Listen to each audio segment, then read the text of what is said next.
ሰላም ሰላም ውድ የጸዳይ አካዳሚ ቤተሰቦች፣ ጸዳይ አካዳሚ የኦንላይን ትምህርትን በማስተማር ላይ ይገኛል። የምናስተምራቸው ትምህርቶች አማርኛ፣ እንግሊዘኛ፣ ሂሳብ እንዲሁም ሌሎችን ትምህርት እያስተማር እንገኛለን። ለመማር የምትፈልጉ ቤተሰቦች ባዮ ላይ ወይም ቪዲዮ ላይ ባስቀመጡት ቁጥር በማንኛውም ሰዓት በመደወል ሁሉንም ትምህርት መማር ይችላሉ። እሺ ውድ ቤተሰቦች በዛሬው ትምህርታችን ወይም ቪዲዮአችን ደግሞ ከባለፈው የሚቀጥለውን ትምህርት ይዤላችሁ መጥቻለሁ ማለት ነው። እንግዲህ ከባለፈው የሚቀጥለው የአማርኛ ፊደላትን እንዴት በእንግሊዘኛ ተክተን መጻፍ ማንበብ እንችላለን የሚለውን ትምህርት ከጀመርን ዛሬ አምስተኛ ቀናችን ላይ ደርሰናል ማለት ነው።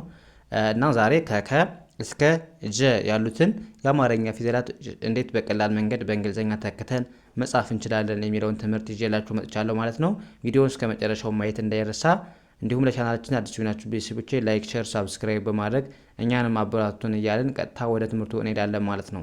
እንግዲህ የአማርኛ ፊደላት ቀላል መንገድ መጻፍ ማንበብ ከቻልን ማንኛውም እንግሊዘኛ አቀላጥፈን መጻፍም ሆነ ማንበብ እንችላለን ማለት ነው። ስለዚህ ከእናንተ የሚጠበቀው ቪዲዮውን እስከ መጨረሻ ማየት፣ የምንለቃቸው ቪዲዮዎች ሳሰለቹ ማየት ነው ማለት ነው። ስለዚህ እንጀምር።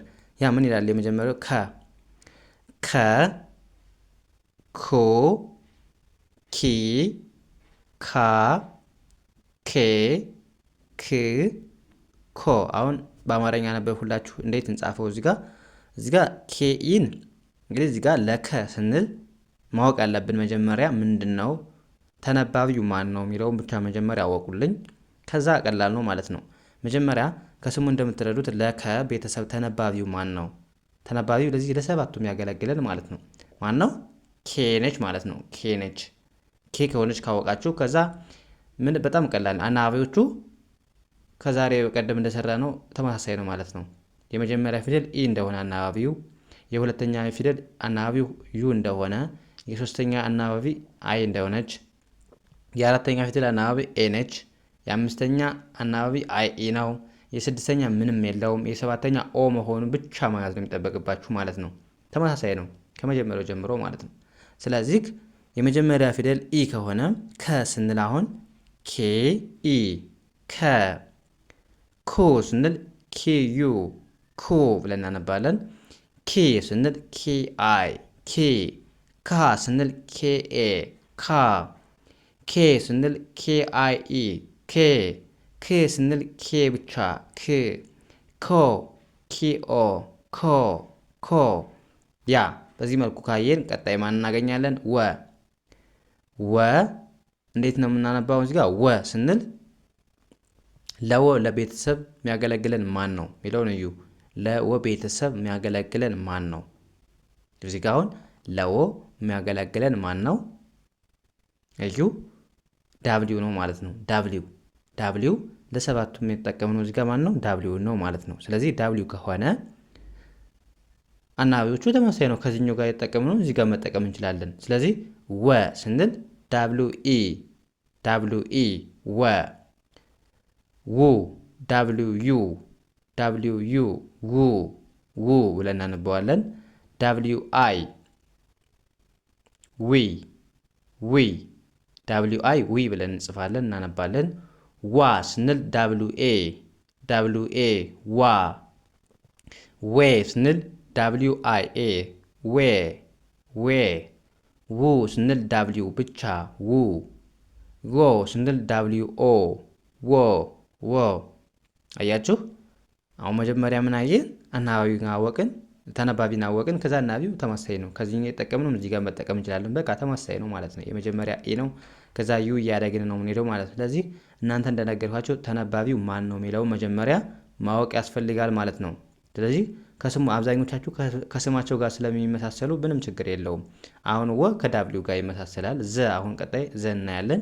እሺ ለዘ አሁን ማን ነው ተነባቢ? በእናንተ ራሱ ታስቡት ማለት ነው። ለዘ ዜድ ነው። በቃ ዜድ ነች። ዜድ ተነባቢ ነው። ከስሙ እንደምትረዱት ዜድ በቃ ተመሳሳይ ነው ድምጻቸው ማለት ነው። ስለዚህ ለዘ ቤተሰብ ማን ነው ማለት ነው? ተነባቢው ዜድ ነች። ዜድ ሁሉም ቦታ አለች ማለት ነው። ከዛ አናባቢውን ከዚህ ጋር መጠቀም ነው ማለት ነው። ዘ ስንል ዜድ ኢ ዘ። ዙ ስንል ዜድ ዩ ዙ። ዚ ስንል ዜድ አይ ዚ። ዛ ስንል ዜድ ኤ ዛ። ዜ ስንል ዜድ አይ ኢ ዜ። ዝ ስንል ዜድ ብቻ ዝ። ዞ ስንል ዜድ ኦ ዞ ብለን ማንበብ ይህንም ማለት ነው። አያችሁ ተነባቢ ማን ነው? ዜድ ነው። ከዛ አናባቢው ግን ተመሳሳይ ነው ከሌሎቹ ጋር ማለት ነው። ያ በዚህ መልኩ ነው የምትይዙት። አሁን እዚህ ጋር ደግሞ ማን እናገኛለን? ዤ እንዴት እንጻፈው? ዤ ትንሽ እንትን ትላለች። ያን ያለ እንግሊዘኛ ላይም ብዙ አንጠቀማትም ዤ እና ዤ እንዴት ነው የምንጽፋት ካላችሁኝ ኤክስ ኤች ለዠ ቤተሰብ ይጠቅመናል። ተነባቢው ማን ነው ስትባሉ ኤክስ ኤች ነው። እዚህ ጋር ሁለት ናቸው ተነባቢዎች። አናባቢዎቹ ተመሳሳይ ናቸው ከላይኛው ጋር፣ ግን እዚህ ጋር ተነባቢው ሁለት ናቸው ማለት ነው። ስለዚህ ዤ ማለት ኤክስ ኤች ነው። ከዛ አናባቢው ኢ ከዚህ ጋር ተጠቀምን፣ እዚህ ጋር ኤን እንጠቀማለን ማለት ነው። ኤክስ ኤች ኢ ዤ። ኤክስ ኤች ዩ ዡ ኤክስ ኤች ዩ። ጂ ስንል ደግሞ ኤክስ ኤች አይ ዥ። ዣ ስንል ደግሞ ኤክስ ኤች ኤ ዣ። ጄ ስንል ደግሞ ኤክስ ኤች አይ ኢ ጄ። ዢ ስንል ደግሞ ኤክስ ኤች ብቻ። ዦ ስንል ደግሞ ኤክስ ኤች ኦ ዦ ብለን ማጥናት ማወቅ እንችላለን ማለት ነው። ስለዚህ ከዚህ ጋር ምንድን ነው ማየት ያለባችሁ ምነግራችሁ ነገር ምንድን ነው? የመጀመሪያ አናባቢ ኢ እንደሆነ ብቻ አወቁ። ሁለተኛ ደግሞ ዩ ነው ማለት ነው። እዩ ሁሉንም ማየት ትችላላችሁ። ሶስተኛ ደግሞ አይ እንደሆነ ብቻ ማወቅ። አራተኛ ኤ እንደሆነ ብቻ ማወቅ። አምስተኛ ፊደል አይ ኢ ሁለት ናቸው። አይ ኢ ናቸው አናባቢዎቹ ማለት ነው። እነሱን ብቻ መያዝ። ስድስተኛ ምንም እንደሌለው። ሰባተኛ ኦ እንደሆነ ብቻ መያዝ ነው የሚጠበቅባችሁ ማለት ነው። ከዛ መጀመሪያ እንደነገርኳችሁ ተነባቢዎችን ማወቅ ነው። ተነባቢዎች አሁን ከስሙ እንደምትረዱት ማለት ነው ኬ እንደሆነ ትይዛላችሁ። ለወ ዳብሊው ነው። ለዘ ዜድ ነች። ለጀ ኤክስ ኤች ነች ማለት ነው ተነባቢዎች። ስለዚህ በዚህ አብዛኞቻቸው ከስማቸው ጋር ስለሚመሳሰል በጣም ቀላል ነው ለማወቅ ማለት ነው። ስለዚህ በዚህ መልኩ ከተረዳችሁ እንግሊዘኛን አገጣጥማችሁ መጻፍ ማንበብ ትችላላችሁ። እነዚህን የአማርኛ ፊደላት ሁሉንም እንዴት በእንግሊዘኛ እንደሚጻፉ ካወቃችሁ በእርግጠኝነት እንግሊዘኛን አገጣጥማችሁ ማንበብ መጻፍ ትችላላችሁ ማለት ነው። ስለዚህ ከእናንተ የሚጠበቀው ከቀን 1 ጀምረን የሰራናቸውን ትምህርቶች እየገባችሁ ማየት ነው። ዛሬ 5ኛ ክፍል ወይም የ5ኛ ቀናችን ትምህርት ያየን ማለት ነው። ስለዚህ ከዚህ በፊት 4 ትምህርቶች አሉ። እነሱን ገብታችሁ ካያችሁ ሙሉን ካያችሁ በቃ በቀላል መንገድ ለማንበብ ለመጻፍም ሂንቱ ይኖራችኋል ማለት ነው።